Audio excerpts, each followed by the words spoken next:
Hello guys, ഇന്നത്തെ നമ്മുടെ യാത്ര അനസക്കാൻ്റെ നാടായ ഊർക്കടവിലേക്കാണ്. സ്വന്തം നാടായതുകൊണ്ട് തന്നെ അനസക്ക എപ്പോഴും വാതോരാതെ സംസാരിക്കുന്ന ഒരു സ്ഥലം കൂടിയാണ് ഈ ഊർക്കടവ് പാലം. പക്ഷേ അവൻ പറയുന്നതിലൊക്കെ കുറേ കാര്യങ്ങളുണ്ട് കേട്ടോ. വൈകുന്നേരങ്ങളൊക്കെ അവിടെ വന്നിരിക്കുമ്പോൾ കിട്ടുന്ന റിലാക്സേഷൻ ഉണ്ട്. അതവിടെ വന്നിരുന്നാലേ മനസ്സിലാവുള്ളൂ, പറഞ്ഞറിയിക്കാൻ പറ്റില്ല. എന്താ പറയുക, നല്ലൊരു വിഷ്വൽ ബ്യൂട്ടി തന്നെയാണ് ഇവിടെ. ഉച്ച സമയത്തൊന്നും കൊണ്ട് വരാൻ പറ്റില്ല, അത്യാവശ്യം നല്ല ചൂടും വെയിലേക്ക് ആയിരിക്കും. ഞങ്ങളിപ്പോൾ ഏകദേശം ഒരു 4 മണി കഴിഞ്ഞതിന് ശേഷമാണ് പതുക്കെ അങ്ങോട്ടേക്ക് ഇറങ്ങി. അനസയ്ക്ക് ഇന്ന് ലീവാണ്, വീട്ടിൽ നിന്ന് ഇറങ്ങിയിട്ടെന്നൊക്കെ പറഞ്ഞു. അനസയ്ക്ക് എന്തായാലും ഇവിടെ എത്താൻ കുറച്ച് സമയം എടുക്കും, കാരണം അവൻ്റെ വീട്ടിൽ നിന്ന് ഊർക്കടവ് പാലത്തിലേക്ക് കുറച്ച് ദൂരമുണ്ട്. അതുകൊണ്ട് ഞങ്ങളോരോ ചോക്കോബാറൊക്കെ വാങ്ങി താഴത്തേക്ക് ഇറങ്ങി.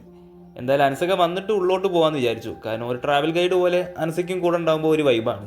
അതുകൊണ്ട് അവനെ വെയിറ്റ് ചെയ്ത് കുറേ നേരം ഞങ്ങളവിടെ പാറയിലൊക്കെ ഇരുന്നു. പക്ഷേ ആൾ പിന്നെയും ലേറ്റ് ആവുക. വീട്ടിൽ നിന്ന് ഇറങ്ങിയിട്ടുണ്ടെന്ന് പറഞ്ഞ് ഞങ്ങളെ പറ്റിച്ചതാണോ നല്ല സംശയമുണ്ട്.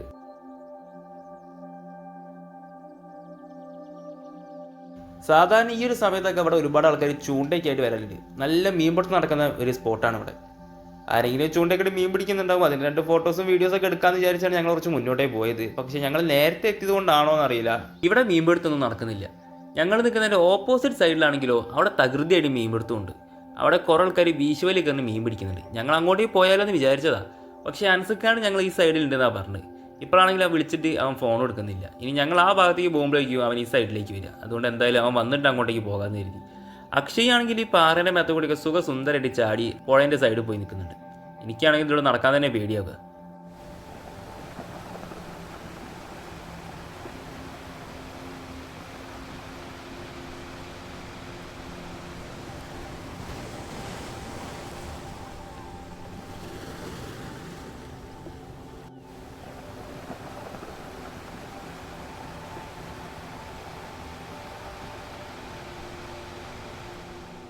അങ്ങനെ 5 മിനിറ്റ് കൊണ്ട് എത്താന്ന് പറഞ്ഞ അനസക്ക 1/2 മണിക്കൂറിന് ശേഷമാണ് വന്ന്. അവനെ കണ്ട സെക്കൻഡ് തന്നെ അക്ഷയ എടുത്ത് പുഴയിലേക്ക് എറിയാൻ പോയതാണ്. പിന്നെ പാവല്ലേന്ന് വിചാരിച്ച് വെറുതെ വിട്ടു. ഞങ്ങൾ പുഴയിലേക്ക് എറിയെന്ന് പറഞ്ഞത് സീരിയസ് ആയിട്ടാണെന്ന് വിചാരിച്ച് പാവം കുറച്ച് നേരം വിട്ടു നിന്നു. കുറച്ച് നേരം കഴിഞ്ഞ് മൊത്തം ചുറ്റുപാടൊക്കെ നിരീക്ഷിച്ച് എല്ലാം ശാന്തമാണെന്ന് മനസ്സിലാക്കിയതിന് ശേഷമാണ് ഞങ്ങളടുത്തേക്ക് വന്നത്. പിന്നെ കുറേ നേരം ഊർക്കടവിനെ കുറിച്ചുള്ള ഓരോ കാര്യങ്ങളൊക്കെ പറഞ്ഞ് കുറേ ക്ലാസ് എടുക്കലേക്ക് ഇനി. അങ്ങനെ അനസക്കാൻ്റെ തള്ളലുകൾ കേട്ടുകൊണ്ടിരിക്കുമ്പോഴാണ് താഴെ ഒരു പാറേൻ്റെ ഇടയ്ക്ക് ഒരു ചൂണ്ടക്കാർ കണ്ട്. ചുമ്മാ ഒരു ക്യൂരിയോസിറ്റിൻ്റെ പുറത്തൊന്ന് പൊന്തിച്ചെടുക്കാൻ നോക്കി. പക്ഷേ അത് അതിൻ്റെ ഉള്ളിൽ ലോക്കായി കിടക്കുക. അത് കെട്ടിക്കുരുക്കായപ്പോൾ ആരോ ഇട്ടേച്ച് പോയതാണ്. കുറച്ച് നേരം വലിച്ചെടുക്കാൻ നോക്കിയെങ്കിലും കിട്ടിയില്ല. പിന്നെ അത് അവിടെ തന്നെ ഇട്ടേച്ചു. അതിനുശേഷം അനസക്കാരൻ്റെ കഥയൊക്കെ കേട്ട് കുറേ നേരം ഞങ്ങൾ അവിടെ തന്നെ ഇരുന്നു. അപ്പോഴേക്കും സമയം ഒരു 5:30 മീൻപിടുത്തൊക്കെ തുടങ്ങി. കുറേ ആളുകൾ ഫാമിലിക്കായിട്ട് വരുന്നുണ്ട്. അപ്പോഴാണ് അനസക്ക പറഞ്ഞത് കുറച്ചും കൂടി ഉള്ളോട്ടേക്ക് പോയിട്ടുണ്ടെങ്കിൽ ഒരു അടിപൊളി സ്പോട്ട് ഉണ്ട്, നമുക്ക് അവിടെ പോയിരിക്കാം. അങ്ങോട്ടേക്ക് പോകുന്നതിൻ്റെ മുന്നേ നമുക്ക് ആദ്യം ഈ സ്ഥലങ്ങൾക്ക് ചുറ്റി നടന്ന് കാണാമെന്ന് പറഞ്ഞു. അങ്ങനെ ഞങ്ങൾ അനസക്കാൻ്റെ കൂടെ അനസക്കാൻ്റെ തള്ളും കേട്ട് അവിടെ മൊത്തം ഒന്ന് കറങ്ങി അടിച്ചു.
അങ്ങനെ ഊർക്കട മൊത്തം ചുറ്റി നടന്ന് കണ്ടതിന് ശേഷം ഓരോ ചായ കുടിക്കാൻ വേണ്ടി ഞങ്ങൾ റൂട്ടിലേക്ക് കയറി. 2-3 കടകൾ ഉണ്ടായിരുന്നു. അതിൽ ഫസ്റ്റ് കണ്ട കടയത്തിൽ ഞങ്ങൾ ഇടിച്ച് കയറി ഓരോ ഉള്ളിവടയും ഓരോ സ്ട്രോങ് ചായയും പറഞ്ഞു.